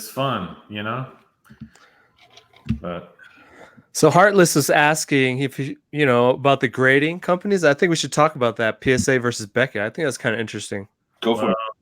PSA versus Beckett. So PSA is the CGC of sports cards. They've been around forever, and you never see people grade vintage cards with BGS. BGS is new. When did it come out? BGS came out probably 20 years ago? Something like that. Do you know? I don't remember. That's Beckett Grading Services, right? Yeah. And I wasn't even confident in my here's the thing with the two. It used to be that people thought BGS graded on a stricter scale. When it first came out, people put a lot of equity into BGS. And then BGS went to, they introduced the 10.0 in their scale because like a 9.5 was like the main thing. And then 10s came along and everybody wanted 10. And now there's a black label, right? 10 black label. Which is just about impossible to get. Yeah, look them up. It's outrageous what they sell for. So CGC basically. Yeah, it's like the big dealers get them, So what I saw that do is like a 9 BGS versus a 9 PSA. The 9 PSA is a whole lot more desirable because it seems like the fact that once they jumped up to a 9.5 and then a 10 and then a black label, it's kind of like the 9.5 is supposed to be equivalent to a PSA 10, but there's 2 levels higher than that in BGS. So it kind of drove down the cost or the values of the 9s and the 9.5s in the BGS grading. So if you want, for example, this is one I always talk about, the 1993 Derek Jeter in a 9 BGS you can get for about $1,500.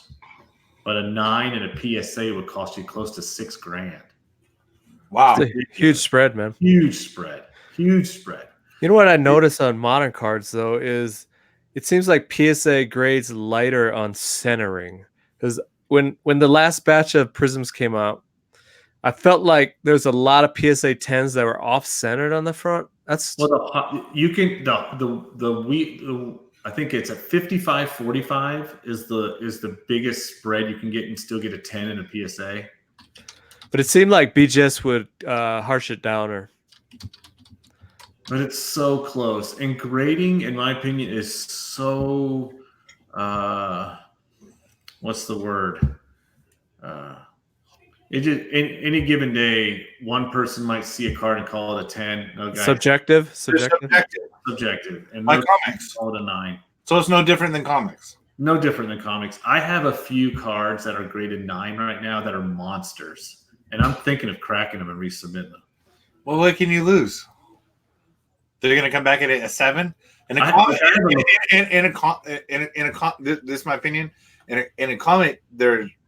You can see, I might be completely off, but in a comic, there's so many little fucking things. They grade interior pages on a comic. I mean, a card, you can see literally everything. It's a little more. It's like what you see is what you see. Cards way easier to grade. Yeah. Honestly. So I think you're probably risking less by, because I have people like, you think you can crack this and get 9.4 and get me a 9.8, and I go like, dude, but I got this one thing. But if that guy got paid this morning, this car is going to be, this comics instead of $500 is going to be worth $2,000. yeah, Give it a whirl. I'll try to fix it. I mean, fuck it, try it. well, here's the deal. In sports cards, it's more cut and dry though. You don't have a 9.2, 9.4, 9.8. Yep. You have a 9 and a 10. And what differentiates a 9 and a 10 in a new card that almost looks perfect? Where do you see the difference? Because I have a LeBron James Topps Chrome Refractor, and I think mine's only graded a 9, but I can't find a flaw. So in a 9, it's about a $3,000 card, but in a 10, it's 7 or 8, something like that. So you're fairly confident that if you the centering is dead on, dude. It's a brand new card, and then Topps Chrome is not cheap plastic. It's like a plastic type cardboard. It's really So unlike comics, you're probably, the odds of you dropping are very low, because I think in comic books the odds of number one, cutting it out of a slab, you're dealing with a bigger medium. You're dealing with things. No, PSA cards is easy to pop. And you're also dealing with them fucking dropping the fucking comic when it gets to CGC. Okay? Yeah, they don't have to finger through them either. You know, they pick them up and they look and they put them down. Exactly. Yeah, so you're just probably less of. It sounds like it's less of a gamble to regrade a card. Is that what I'm picking up here? I think it's less of a gamble. Yeah. And Heartless talks about 2 fingerprints. That's a big thing with cards. The Chrome cards, they pick up your fingerprints really easy. I've gotten some 10s, and I remember back in the day, I get these dust-free cloths, and I'd actually kind of buff them if they have a chrome surface before I send them off. It helps. Yep, people do clean cards as a service. For sure. I've seen it online. For sure. But I have probably 10 cards I'd love to bust out and just resubmit that are all 9s. Dude, Joe. Joe, it sounds like people are gonna want you to not only bust them out on the show, repackage them, send them the fuck in. I could, man. I could do pre and post. Send them to somebody to clean it first. You know. I wonder, do they offer that service that PSA? I've seen it on I've seen it on Instagram. No, they have more integrity than CGC. Is that what you're saying? I don't know if we're saying that. I don't know. I've never done it though. I've never resubmitted. I think group subs are the way to go though. I mean, you get a better deal on the prices. Put in, because I know if you do them like 100 or something at a time, it's like $5-6 a piece, right? You got to do 100. That's why on Instagram you see people advertising for group subs all the time, and then they'll clean your card, submit it in a group. You get it's only like $5 or $6. I've seen them. No, it's as low as like 10 or 11. Because I think they pay 8 or 9, something like that. Oh, if you pay someone else to submit it with theirs. Yeah, I think it's $8 for 100. Mm-hmm. Man, I'm sure between me, you, and Trey, we can get 100 cards together easy. Wait. $8 each. $8 each. Oh, yeah. Something like. Wow.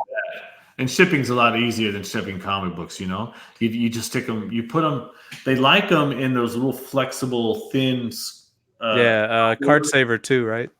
Yeah, damn, half as much, dude. They're cleaning up, dude. Fucking 60. Dude, they can grade cards in a seconds, dude.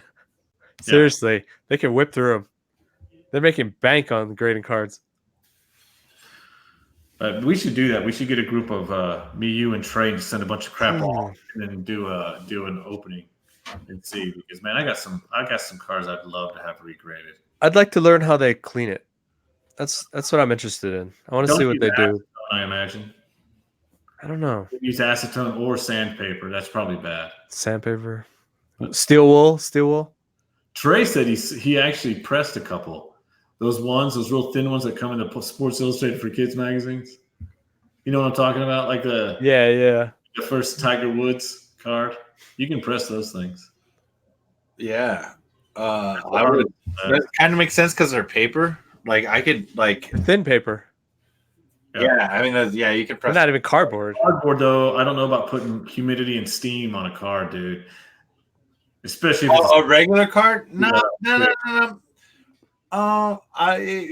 Maybe you might not need to do.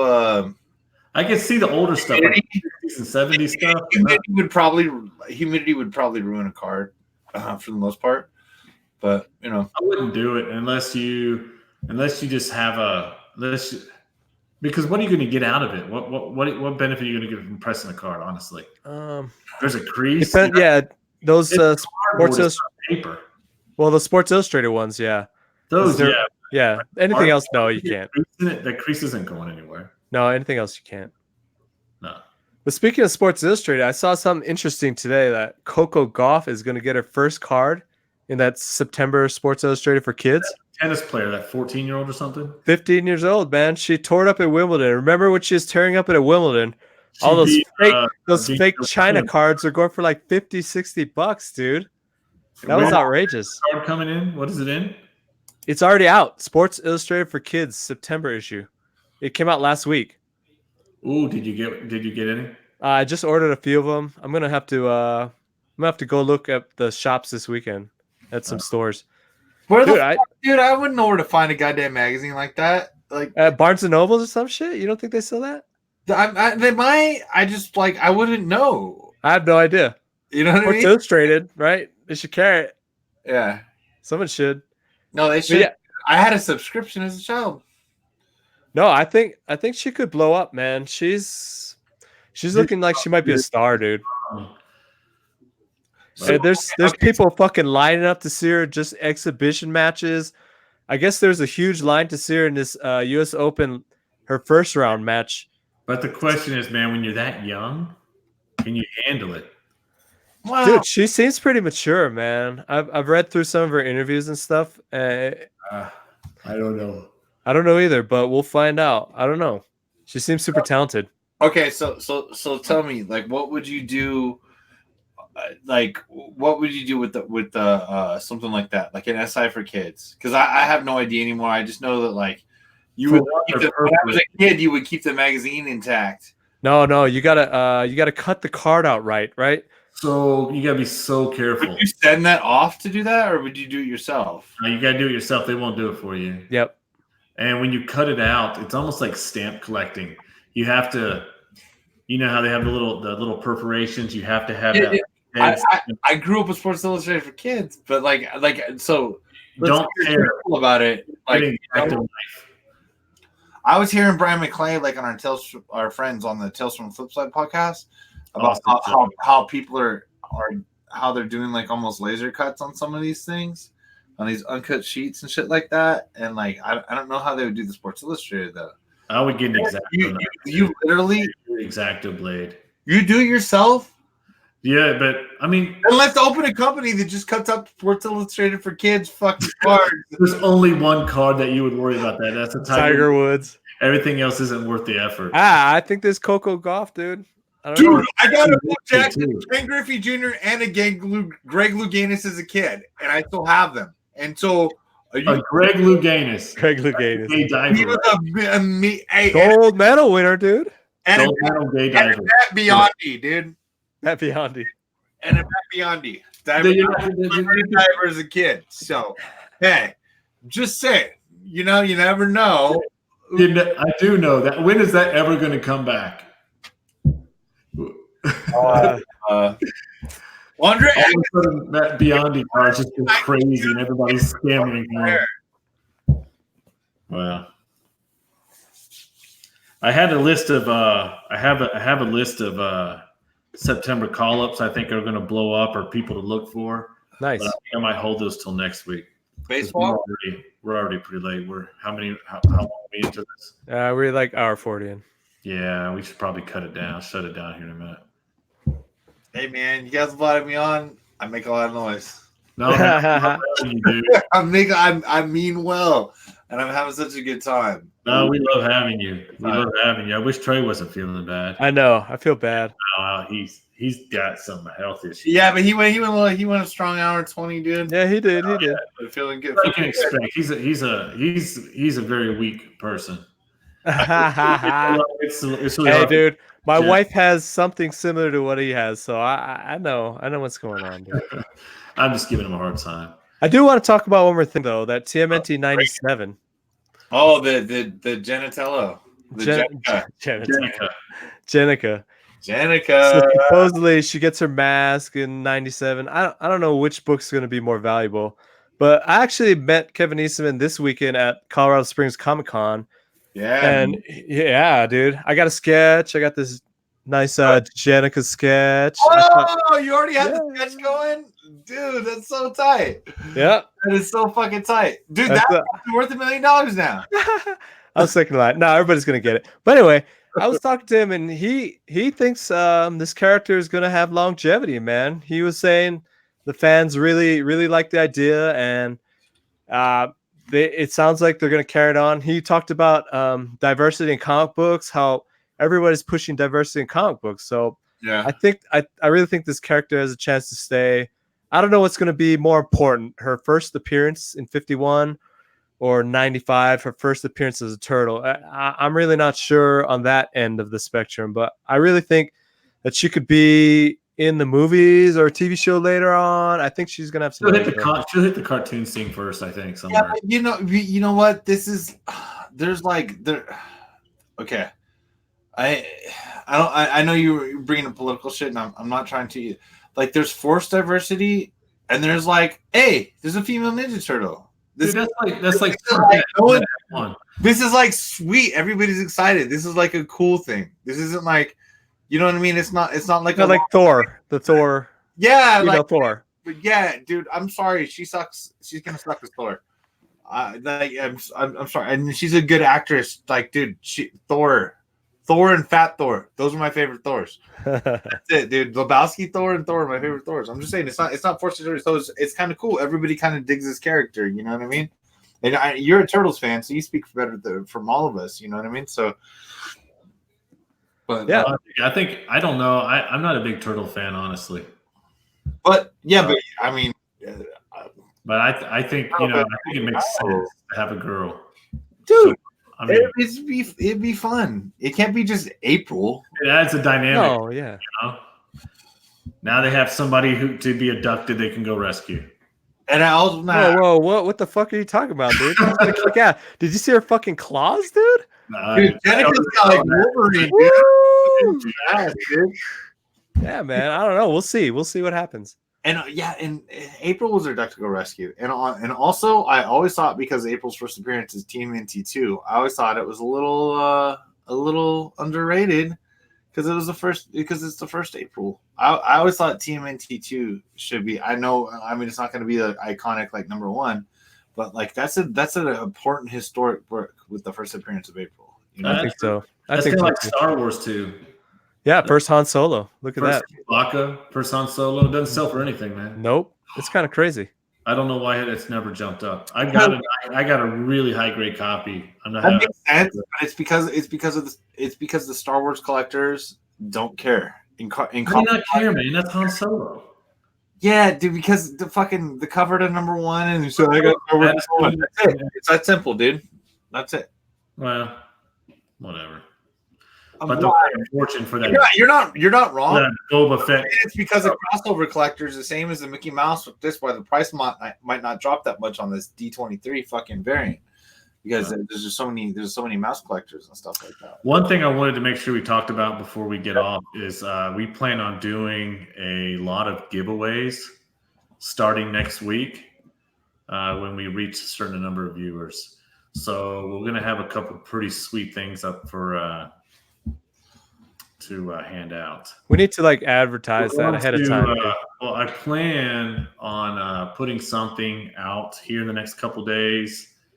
In order to qualify for the drawings, you have to copy and paste it somewhere, and then just follow us or whatever. And subscribe. Subscribe, and then get some new blood viewing our show. Yeah, and the more people to come in, the more things we'll give away, and we got some pretty cool things on the docket. So. Trey's got some stuff. I know I have some stuff, and we'll start doing that next week. And you know what? Viewer, don't view. Oh man, I'm generally enjoying time with my friends. Yeah. And podcasts have always been enjoying time with my friends, and especially in the YouTube hangouts. And like I've always gotten a lot of generally positive feedback. You know what I mean? We've all met good friends from doing shit this way, and good friends. It's just fun hanging out. Everything else, man. You know what I mean? Yeah. I agree. So, All right, guys. Yeah, but we do got some giveaways. But anyway, We'll start that next week. There'll be good ones too, not this cheap crap. So stay tuned, and hopefully next week it'll be fun. We'll rock and roll. Cool, guys. You guys have down. Thanks for joining. Yeah, you guys have a good night. See you guys.